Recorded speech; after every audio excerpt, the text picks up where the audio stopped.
Good afternoon. We'll now start. First of all, I'd like to welcome everybody to this pep talk this afternoon. Please mute yourself, but always show your video picture. Sign in your name, your Facebook account, or email address in the chat box. Please include the names of companions attending with you. Use the chat box to ask questions and make comments while the pep talk is on. There will be group pictures at the start and end of the pep talk. So please show your beautiful faces in the video. A reminder, after the pep talk, please take the online learning evaluation test exercise or OLETE for mastery of learning and have a perfect score to get a certificate like this one shown here. I have placed the link in the chat box. Another reminder, obtaining 25 OLETE certificates will entitle one mentee to a voucher for a R.O. Hoson medical consultation, either face-to-face or telemedical. Another request, please type in your feedback in the chat box during the open forum and before we adjourn. Thank you. Let's now have a group picture taking before we start the pep talk proper in 2 minutes. Please turn on your video now and please show your faces.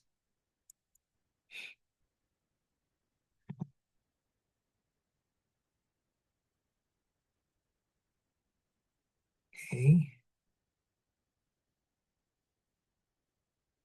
Ready? Ready? One.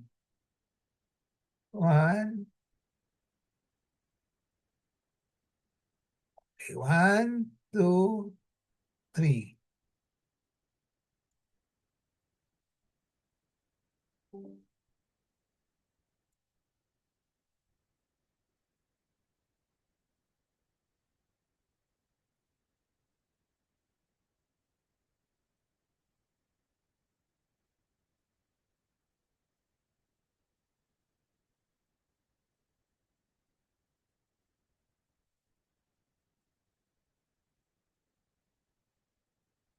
I have a patient empowerment program in which I like to empower the lay people or patients to take control in the management of their health.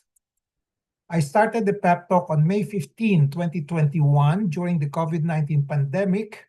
There are 3 courses in the pep talk. I completed the core course on October 9, 2021. Here shown are the topics for the pep core courses. And then from October 23, 2021 onwards, I've been tackling health disorder and health issue courses. May 17 this year, 2025, marks the start of year number 5 for the R.O. Hoson Pep Talk.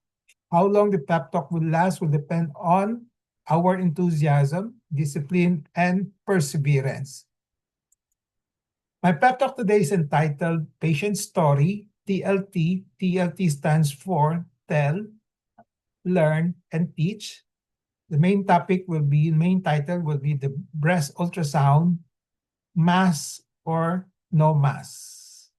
The empowerment objective is for the lay people to have an essential understanding of breast ultrasound reporting of masses, whether they are really present or not.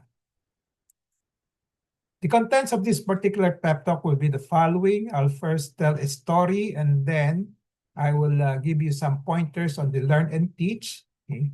And the topic on the patient story will be the breast ultrasound. There's a report of a mass there, but the question is whether there's really a mass or not. So the teach and learn topics will be the following. What is a mass? What is a breast mass? If there is a mass reported on breast ultrasound, is it really a mass or not? Mass or no mass? Then I'll give you some takeaways from the patient story. Disclaimer, this R.O. Hoson Pep Talk will contain my thoughts, perceptions, opinions, and recommendations culled from personal experiences as well as from readings of the writings of other health professionals. So let's start with the patient's story. Carla A., a 39-year-old female, consulted me on June 10, 2020 25. Her concern was during her annual physical examination, she was told to have a breast mass in quotation marks, as palpated by a general practitioner, general physician, and her ultrasound done thereafter showed breast masses. However, she was not able to palpate a breast mass or masses on her own. Okay. So this is part of the original records that I had on her. Okay, breast mass, 39 years old, okay, based on annual physical examination and ultrasound. That's her main concern when she consulted me. And then when I examined and palpated her breasts, there was no dominant mass in both breasts. Okay. Here shows the indications of no masses. When I put a null sign, it means none, no dominant mass. Okay. So my clinical diagnosis was fibrocystic changes, and then I make some explanation to the patient.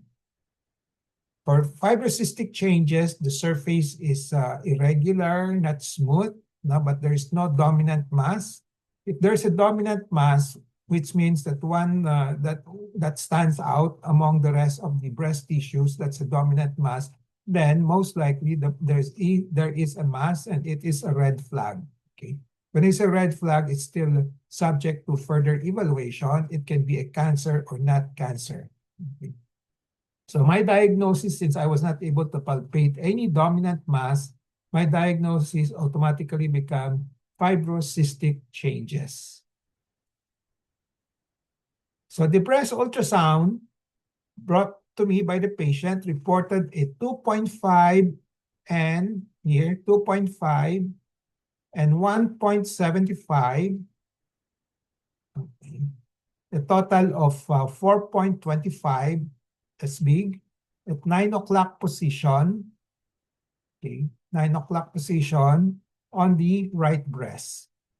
Then there were 2 sub-centimeters below 1 centimeter cyst, here cyst on the right, and then 1 sub-centimeter cyst also on the left side.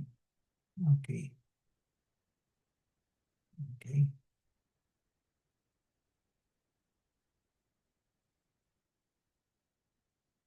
So there was a diagnosis of BI-RADS 4. The patient was given an ultrasound diagnosis of BI-RADS 4A here.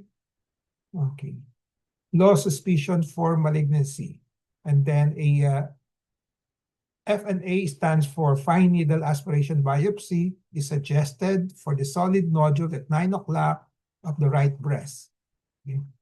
So as I said, there were 2 masses that were seen on that were reported on ultrasound, but these were not palpable. And then with the size reported, which is a total of 4.5, now I should be able to palpate it, but they are not palpable. Okay. So I explained my findings, diagnosis, and problems with the ultrasound report. So as I said, the size of 2.5, one of the masses there reported by ultrasound should be palpable. If it's really 2.5, so I suspect something was wrong with the ultrasound. Thus, I recommended a repeat ultrasound in another center. Here, repeat ultrasound, back with results, okay. So the repeat ultrasound showed the significant differences this time, okay, compared to the first one. So it showed on the right breast, instead of the 2.5 and 1.75 solid masses previously reported, ang naka-report lang dito are cystic masses, okay, less than 1 centimeter, 0.4, 0.2, and then on the left side, only 1 cyst was reported, okay. So the diagnosis this time, given by this second ultrasound, BI-RADS 2. BI-RADS 2 means probably benign. So the first one was BI-RADS 4A, suspicious for malignancy. So in this particular examination, there was no BI-RADS 4A reported already. It's just a BI-RADS 2, probably benign. So the patient felt a great sigh of relief after being told of the repeat breast ultrasound results. There was no solid mass or masses after all. There was no basis to suspect malignancy. So I advise her on continual self-monitoring of her breast through monthly breast self-examination. At least it can be done daily, but to be practical about it, just monthly will do. And then periodic checkup with me as a breast specialist. Another patient story, just to illustrate the challenges of breast ultrasound reporting of masses, whether they are really present or not. So this is another patient, 45-year-old female with no palpable breast masses on physical examination, but ultrasound reported a 2.5 centimeter mass on the right side. Okay. So here is the ultrasound, 2.5 at 11 o'clock, solid mass. Okay. And then 1.3 centimeter mass on the solid mass on the left side, 1.3 centimeter mass on the left side also at 2 o'clock. Okay. So, but at least the BI-RADS category reported here was BI-RADS 3, probably benign. So there was no palpable breast mass or masses on physical examination, but the ultrasound reported a 2.5 centimeter mass on the right. So this time, I just gave her a diagnosis of fibrocystic changes and advised monitoring and checkup after 2 months. She has yet to see me after 2 months. I didn't ask her to repeat the ultrasound anymore, but because I'm quite confident there must be a misinterpretation by the ultrasonographer. So I just advised her to come back for a checkup after 2 months. So I end up telling the story, patient story, on the topic breast ultrasound, mass or no mass. Let's now go to the learn and teach. Okay. So I'll be discussing what is a mass, what is a breast mass, if there is a mass reported on breast ultrasound, is there really a mass or not? Mass or no mass? Some takeaways from the patient's story.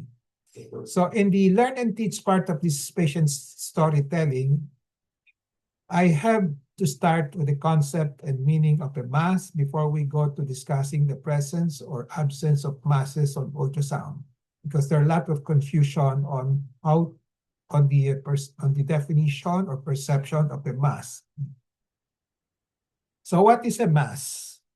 A mass, strictly speaking, is defined as an abnormal growth of cells, growth of cells and tissues, or abnormal collection of fluid, pwede din fluid, but both of them are occupying a space in 3 dimensions, which has a length, width, and height.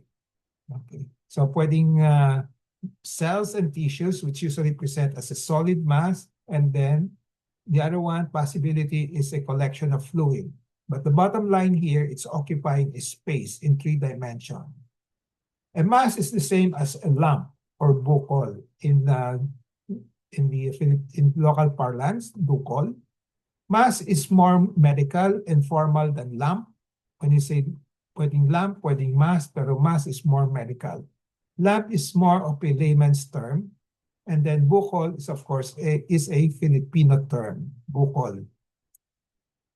So what is the difference between a mass and a cyst? So because in breast ultrasound, radiologists often report cystic or cyst and solid mass. Yan ang palagi natin nakikita. No? So a cyst on ultrasound is a mass that contains fluid. A solid mass reported on ultrasound contains no fluid.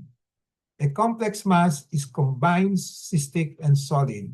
So kung may cystic, may solid component, it's called complex mass. Kung purely walang fluid, solid. Kung may fluid, walang solid component, we call that cyst. So a cyst is a mass So when it is cyst, bukol pa rin siya. But the mass may not always be a cyst. Okay? Because a mass can also be a solid mass. A cyst means a mass containing fluid. That's the simplest definition of a cyst. And not all masses are cyst or cystic though. As I said, masses can be solid. It does not contain fluid, or it could be complex mass, a combination of solid and cystic component. Okay? So in short, a mass can be solid or cystic. When you say there's a mass, there's a buccal, there's a lump, now we have to qualify it now through further examination by palpation as well as by ultrasound kung kailangan, whether it's solid, this mass is solid or cystic. So again, a cyst is a mass. Pag sinabing cyst, mass pa rin siya, or buccal or lump. But the connotation is that it contains fluid. But a mass is not always a cyst because a mass can also be solid mass. Okay, I hope that's clear. So in breast ultrasound, as I said, radiologists often report cystic, a cyst, or solid masses. Okay, so ito, 7 o'clock position, there's the word cystic there. 9 o'clock position, cystic. And then 9 o'clock position, solid. And then 9 o'clock position, solid. And then on the left breast, solid. Okay. So the main question to ask is, are these reported masses really present? Okay. Yan ang palaging tinatanong ng clinicians, like yung breast specialist. Okay. So let's now go to the definition of a breast mass. Following the baseline or operational definition of a breast mass is an abnormal growth of cells and tissues or abnormal collection of fluid in the breast occupying a space in 3 dimensions, having length, width, and height. So same baseline definition as this of the mass kanina, but this time we're more specific in terms of location. It's a breast mass. So this is the definition also of a true breast mass, meaning the breast mass is truly present if there's a mass that occupies a space in 3 dimensions.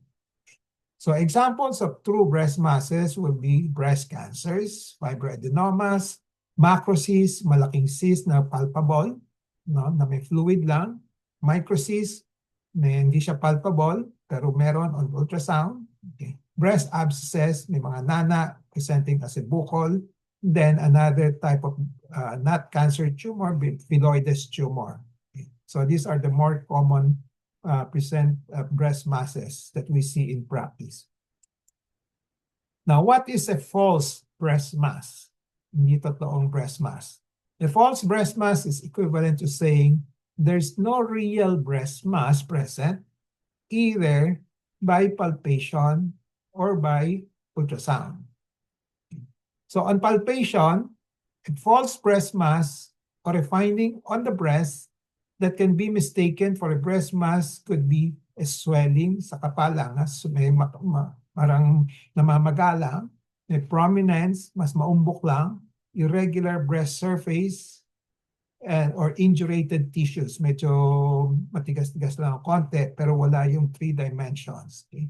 So it is not considered to be a true breast mass because of the absence of a space-occupying lesion and 3-dimensional parameters in terms of height, length, and width.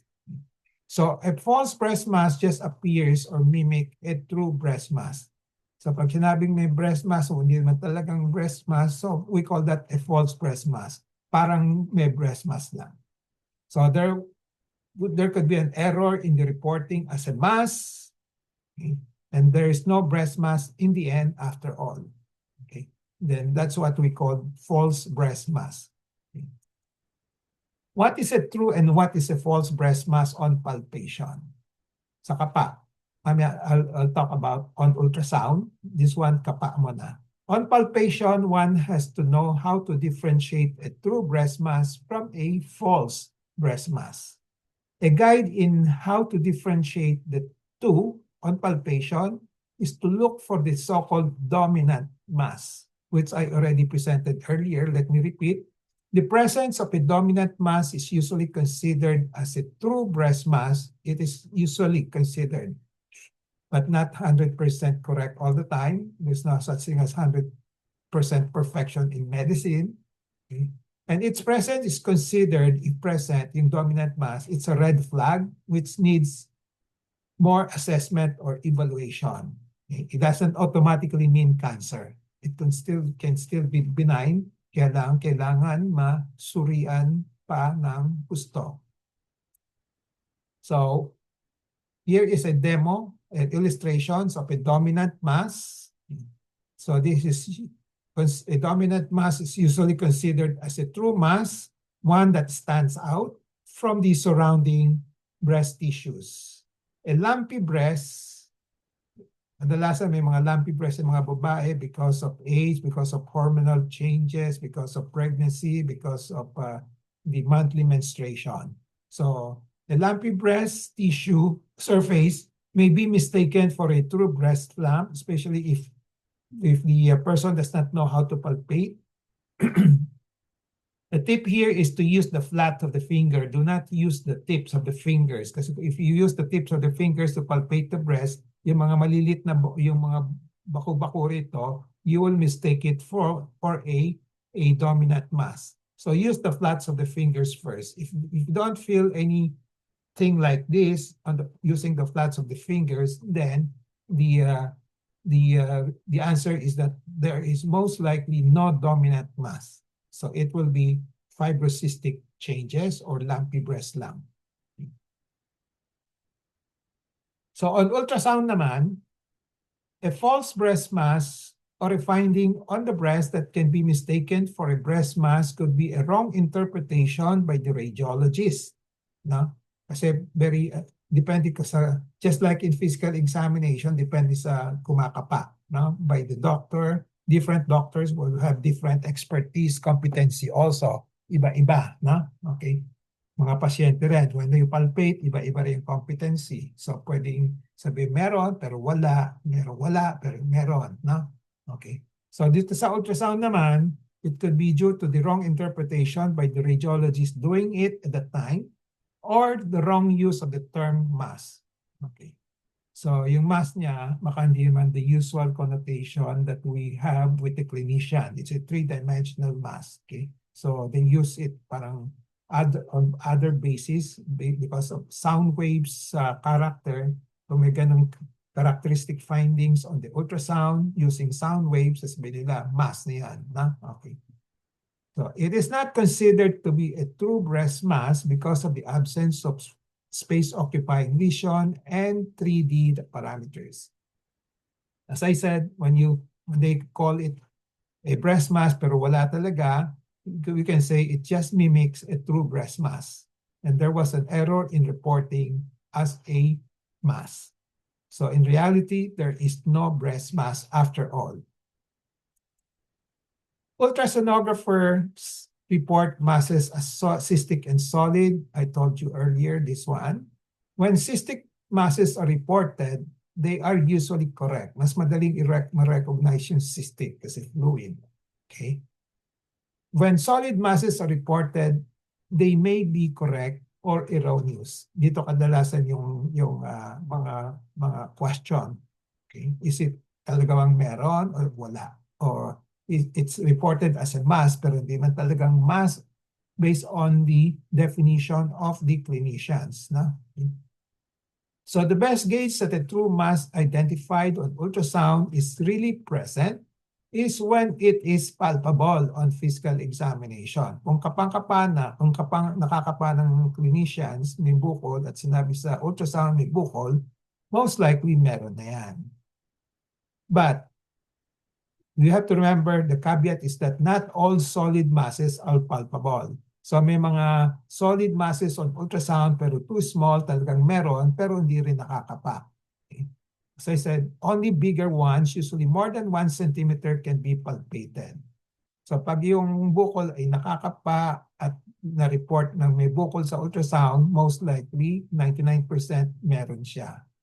Pero we have to remember that Kung wala kang makapa yung breast specialist at may report na may masses on ultrasound, pwede pa rin talagang meron. Hindi lang nakakapa because masyadong maliit, no, to be palpated by the clinicians. So doon tayo magkakatalon. We have to investigate further. No? Kung talagang yung ni-report ng ultrasonographer na less than 1 centimeter na maliit na talagang bukol siya. So if the mass, either solid or cystic, reported on ultrasound has a size that should be palpable, usually more than 1 centimeter. Pag more than 1 centimeter, usually nakakapa na, especially yung mga magaling kumapa ng mga doktor, mga surgeons, no? But if it's of that size, more than 1 centimeter, but it is not palpable by a competent breast specialist, so there's a chance that the ultrasound mass is not a true mass. As seen in these two reported patients that I presented, 2.5 centimeter mass reported on ultrasound should be palpable. 1 inch na yan, 2.5, almost 1 inch, dapat kapang-kapa na.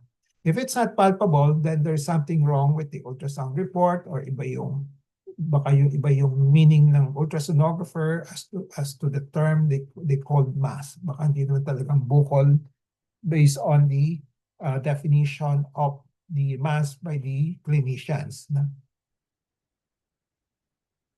For a mass, either solid or cystic reported on ultrasound that has a size that is not palpable, kanina palpable ngayon, that is not palpable, usually less than 1 centimeter, it is only through a repeat ultrasound done by another competent ultrasonographer that can determine whether the reported ultrasound mass is true or false mass.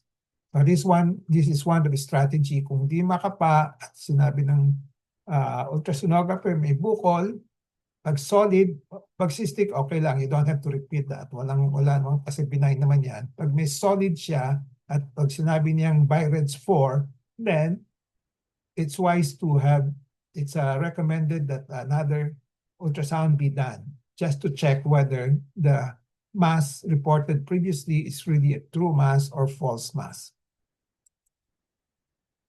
So what are commonly reported as masses by the ultrasonographers which are not palpable are usually fibrocystic changes of the breast, especially the fibrous component of the fibrocystic changes, which usually do not present as a space-occupying lesion and not a three-dimensional in configuration. So this is my experience for the past more than 40 years. No palpable mass but with solid masses on ultrasound reported, usually they would turn out to be fibrocystic changes. Yun din sa mga BI-RADS 4, reported BI-RADS 4, usually pag pinarepeat ko yung ultrasound, usually this would turn out to be fibrocystic changes without need for biopsy, without need for operation, just close monitoring. So some takeaways from the patient's story. The mere mention of solid masses on breast ultrasound causes anxiety on the part of both the patient and the physician, lalo na yung pasyente. Yung doctor din, na kung hindi niya kabisado yung mga nitty-gritty of the ultrasound, usually they just rely on the ultrasonographer, hindi niya i-study. No? Pag may nakita silang solid masses, matatakot na sila. Masasabihin niya sa pasyente, may solid masses ka na. No? Okay. We have to do something about it. No? So for both patient and the physician, the anxiety consists of worrying whether the solid masses contain breast cancer or not.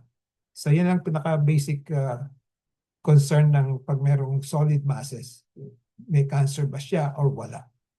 So the next cascading anxiety is what to do next.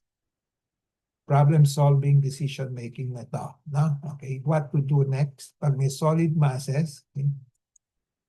So for the physicians, the presence of a report of solid masses on breast ultrasound, but without an accompanying palpable dominant breast mass, poses a challenge or greater challenge compared to a situation where there is a palpable dominant breast mass. Kung may nakapana, madaling desisyonan yan because the clinicians will make a correlation of the findings of the ultrasound as well as from the physical examination and come out with a more definite diagnosis or reliable diagnosis compared to walang nakakapa pero may report sa ultrasound, meron. So yung dilemma is with the clinicians kung papaniwalaan yung ultrasound report or not. So in the former situation, which means without a palpable dominant mass, the physicians have to explain and to reconcile the different findings on ultrasound and palpation before deciding on what to do next. So these are the options. Either repeat the ultrasound, proceed to the biopsy, do watchful waiting, others. In contrast to the situation where there is a palpable breast lump, dominant breast mass, the diagnosis would be easier. As I said, you just correlate the physical findings and the ultrasound findings. What to do next is also easier as there are established clinical practice guidelines on this, usually to do a biopsy. If there is a suspicion that there's cancer, the next step is to do a biopsy. But if there's no suspicion, kahit na merong mass, pwedeng i-observe. So don't panic right away when there are reports of solid masses on ultrasound of the breast and there are no palpable masses. The masses may turn out to be false masses. Consult a breast specialist who will and should do meticulous palpation of your breast, then decide accordingly on what to do next. So you have to consult a breast specialist and make sure that the breast specialist will do meticulous palpation and not just rely on the ultrasound findings. Dapat kinakapa ng gusto yung breast ninyo. Okay. So options consist of, number one, depending on the suspicion ng breast specialist, whether it's benign or malignant. Okay. So options will be watchful waiting, meaning observation with monitoring, through periodic breast self-examination, breast specialist examination, or it can be a repeat ultrasound after some time. Or the other option will be a biopsy, especially if the BI-RADS categorization is 4 and 5. Another option is that the breast specialist can do is to repeat the ultrasound of the breast in another center for a second opinion. Okay. So these are some of the options that we can adapt. If there is a mass reported on breast ultrasound, is it really a mass or not? Yan ang palaging tanong.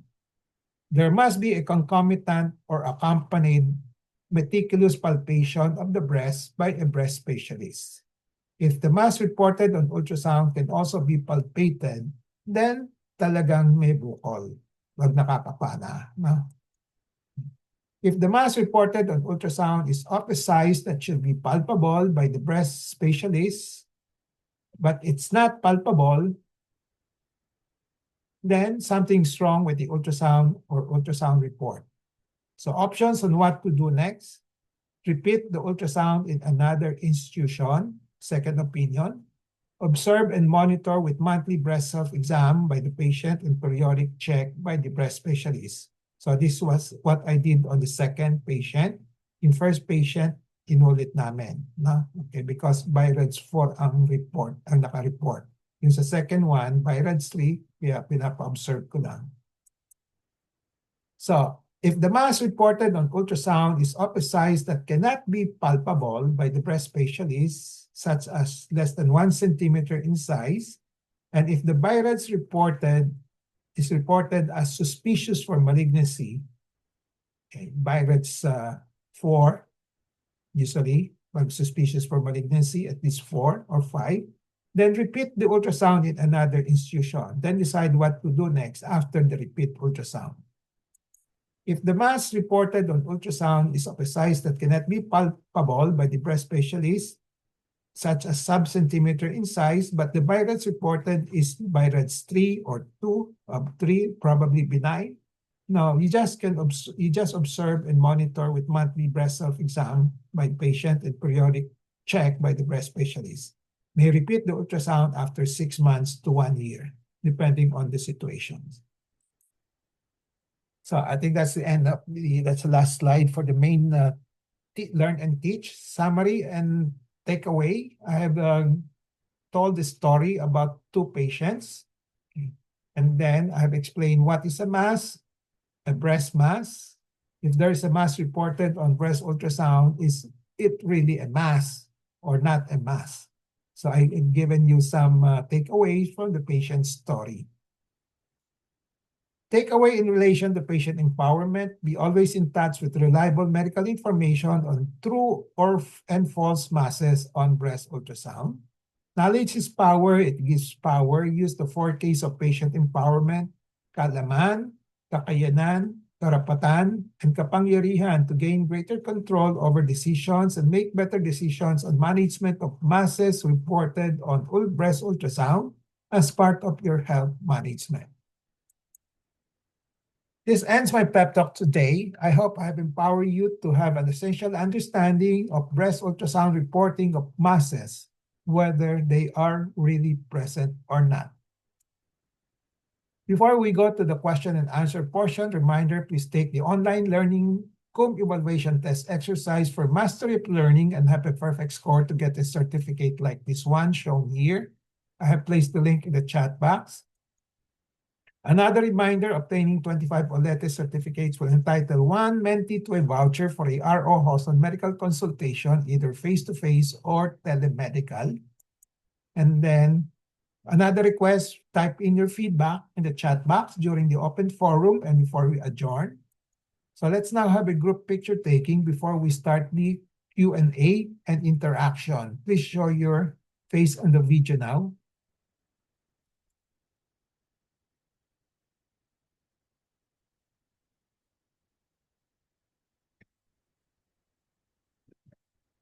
Okay, are you all set? All set. One,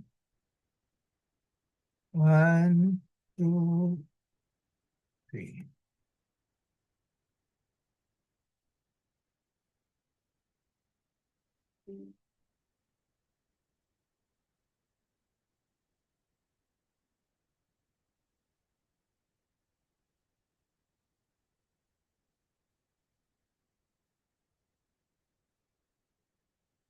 Okay. The floor is now open for questions, comments, sharing of experiences, as well as consultations. Pwede. Okay. So anybody who wants to start?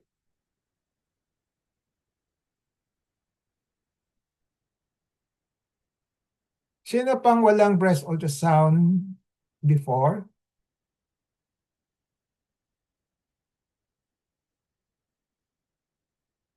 Senny Cabral has ultrasound. I suppose Rochelle has ultrasound. Rochelle, meron ka na dati, no?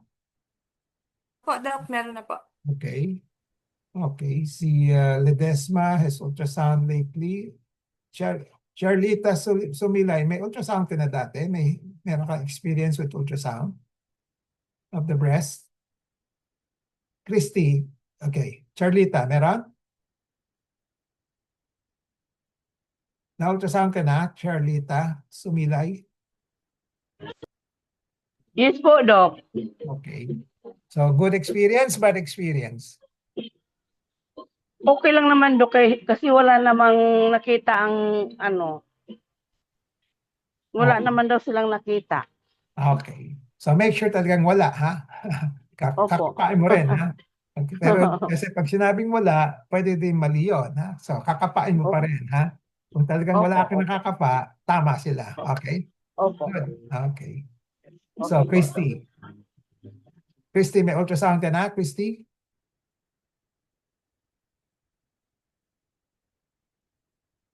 Jeng, meron ka na, I suppose, di ba? Oo, Doc, meron na po. Okay. So, any bad experience sa ultrasound report? Naguguluhan ka sa mga reports na natanggap mo? Sa akin po wala, Doc. Okay lang po. Okay naman, okay. Meli, okay. Meli Copas, may ultrasound ka na dati?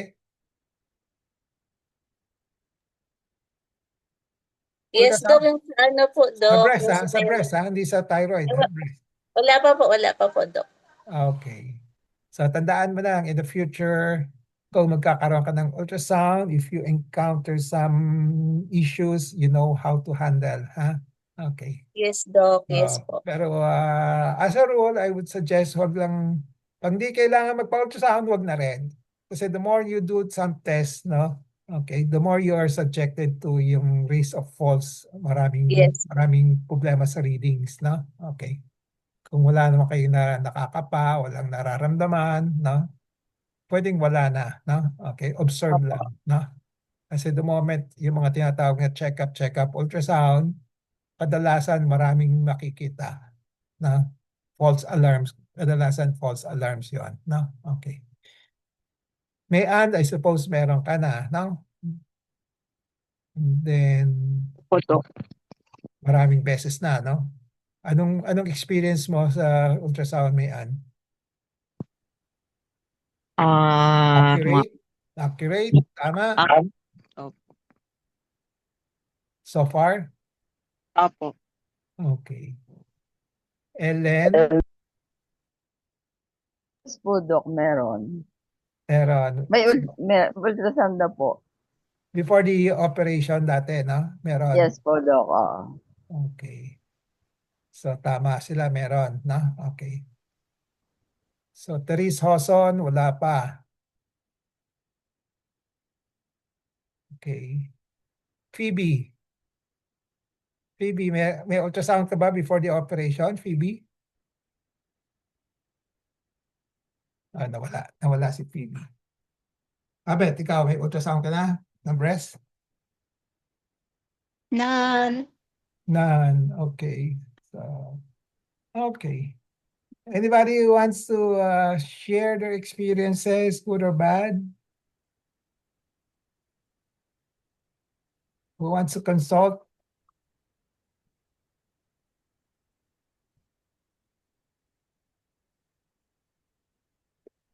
So, maraming kasi ultrasound is being done left and right, maraming problema, na? Okay. So, very challenging. As I said, kung kailangan, sa kanya paggawa. Kung kailangan. Pero kung di kailangan, huwag na rin yung paggawa, na? Hindi, it's not the same as doing it because parang executive check-up, no? Ganon, no? Kung wala kayong, kapain niyo muna yung breast ninyo. Kung wala kayong nakakapa, tapos wala kayong nararamdaman, and you're doing it monthly, kapaan, wala. So you don't have to do the ultrasound, no? But the moment you decide to have an ultrasound, be ready to for all the possible mga reports, no? Kasi wala tayong control doon. It all depends on the one reading it, na? Okay. Kung saan may false masses, kung saan may true masses, na? Okay. Okay. Anybody? Ray, would you like to say something? Ray Benjamin Hoson? Hello. Yeah, totoo naman na like ultrasound, pwede talagang may ma-miss or magkamali. That's why sometimes kung discordant yung findings, parang mention kanina, pwede mo talagang ipaulit. Yung iba, if they're gonna papaulit nila, isa-specify talaga yung part kung saan pinapa-focus. Para, kasi yung breast ultrasound kasi ginagawa sa like the whole breasts, both sides. Pero kung may specific part na pinoint out mo to focus on, baka mas pwede sila magbigay ng mas focused examination sa ultrasound. Hindi ko, routine naman yata kung nagpa-ultrasound, tinatanong, di ba, yung reason of concern. Pero hindi ko sure kung lahat ng tao ginagawa nila yun. So, important din manote pag ginagawa yung ultrasound kung bakit nagpapa-ultrasound at kung may specific area na of concern na ipapa-focus on. So, kung the first time magawa niya yun, better. Pero kung hindi, kung may hindi ka sure, pwede mo paulit yung ultrasound. Tapos, specify mo na ito yung area na ini-investigate ko para mas magbigay sila ng specific na findings and detailed examination sa area na yun. Who will specify? The doctor or the patient? Pwedeng sa request, pag Sa sinulat mo yung doctor. request, lagay mo sa request na ito yung findings ko, kaya ako pinapa-ultrasound, pa-focus ng area na to. Or pwedeng, pag in-ultrasound yata, nagtatanong din yung, yung radiographer kung may area ba na pinapa-specifically na may nakakapa or something para ma-focus on. Pero hindi ko alam kung all ultrasound centers do that. Kung Singapore, standard na ba ganon. yun. Sa Singapore, Ayun, sinusulat namin sa request kung may findings kami sa physical exam. Tapos sinusulat namin sa request para ma-note nila na may area na of concern. okay. Sa Pilipinas, wala yata. No? You just ask the patient to go there and then, so it's a good practice by the ultrasonographer to ask the patient, no, kung may nakakapa siya, no? Kung meron, doon siya mag-focus. When you say focus, Yeah. doesn't mean na hindi niya gagawin pa yung ultrasounds on Ibang the rest of on the patient's breast, no? Okay. So, ganun din kasi ginagawa din, ito yung tinuturo ko at ginagawa ko, all patients coming in for new patients coming in for a concern. Sabi niya, Doc, may bukol ako, papakonsult ko sa iyo, no? So, ang ginagawa ko, before I palpate the breast, no, tinatanong ko muna yung pasyente, saan mo nakapa, no? So, yan ang unang tanong bago ko kapain, no? Para alam namin kung saan mag-focus, di ba? Kasi sabi ng pasyente, may nakapa siya, so, kakapain ko, doon ako magfo-focus, no? Although, kakapain ko pa rin the whole, buong breast ng pasyente, no? Kasi may mga ibang pasyente, pag sinabing may bukol, no? Pag hindi ko tinanong yon, kapa ako ng kapa, wala akong nakita, then sasabihin niya sa akin, Doc, ito yon yung bukol ko, yung maumbok lang buto. Akala niya breast yun, no? So, hindi pala, no? So, para walang misunderstanding, I usually ask the patient to point to me with one finger kung nasaan niya nakakapa, yung sinasabi niyang bukol, no? And then I focus on that, no? Okay. So, then kakapain. Pag wala akong nakitang bukol doon, kakapain ko pa rin the rest of the breast, no? Okay. And it's also a good practice also, as from my personal point of view, yung ultrasonographer dapat marunong din kumapa. No? Okay. Ang problema kasi natin, yung mga breast ultrasonographer, I don't think they know how to make kapa. No? Okay, wala silang competency. Kasi just consider the practice. Marami dyan sa practice na ang gumagawa ay rad tech, yung technician muna. Di ba? Hindi yung doktor. No? Okay. Tama? Okay. Rad tech. And then, titingnan na lang ng ultrasonographer, yung radiologist, yung ginawa ng rad tech. No? Okay. So, they don't go out of their way to make kapa. Pag kinapa nila, mas maganda ang results, no? Ang lalabas sa ultrasound, no? Okay. Okay. Do you agree, Lance? Yeah, I agree. Yeah, karamihan mga radiographer lang yung parang technician lang yung nagsascan tapos send lang nila sa doctor yung images. So Ganon may din chance dyan? na may Ganon na-miss din silang dyan? area. Ganon din dyan? Yeah. Ganon din, technician lang? Ganon din, technician yung nagsascan tapos yung doctor yung nagbabasa ng result ng Okay. Okay. So, it's ano pala, universal practice pala yan. Okay. Pero yun, hindi sila kumakapa or yun.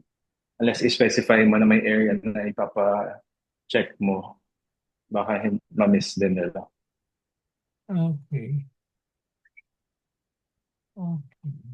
So, may 5 minutes pa. Anybody wants to make comments?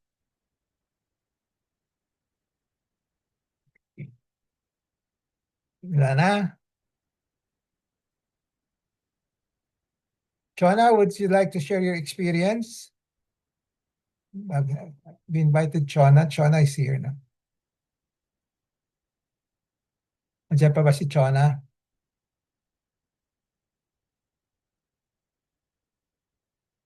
Okay. Chona, ganun din kay Chona because ang naka-report doon may bukol, nakapangkapa on the first ultrasound. And then the next ultrasound, wala na. Nasa kabila na lang. No? So nagbabago yung mga ultrasound report. No? Okay. So,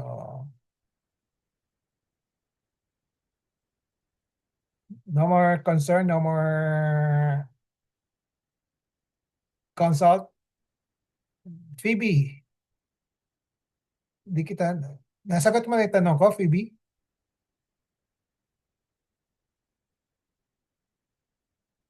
Unmute. Unmute. Okay. Yan, nagkamali. Okay. Nawala ako bigla. Ano po yung tanong? Na-ultrasound ka bago ka na-operahan. Yes, pero dito sa atin, hindi na naulit hanggang ngayon. Doon Okay. pa sa abroad, yung lahat ng mga medical reports ko doon pa, tapos dito, hindi na naulit hanggang ngayon yung ultrasound. Ilang years ka na after the operation? 11 na. Pero natanggal kasi yung dalawa. Wala namang ultrasound. Natanggal. Wala nang Okay. yun, minsan lang, yun lang. Tapos dito, hindi na naulit. Okay. Hindi ko na pinaulit. Na, Kapa na lang. Diba? yes. Okay. So that's an example in which yung option is kapa lang. You don't have to go for the ultrasound kung di kailangan. No? Gagawin lang Yes. natin ultrasound kung meron tayong findings na parang meron sa kapa. Parang wala, parang meron. Kasi sa kapa, it's not always 100% perfect. No? Maraming, kung saan may question, meron ba? Wala. Ganon, no? Kung may duda, no, kailangan ultrasound, saka natin pinapa-ultrasound. No? But when we do the ultrasound, we should be wary of all the limitations, mga shortcomings, saka mga how the ultrasonographers make the reports and how they interpret yung tinatawag na masses. Na? Okay.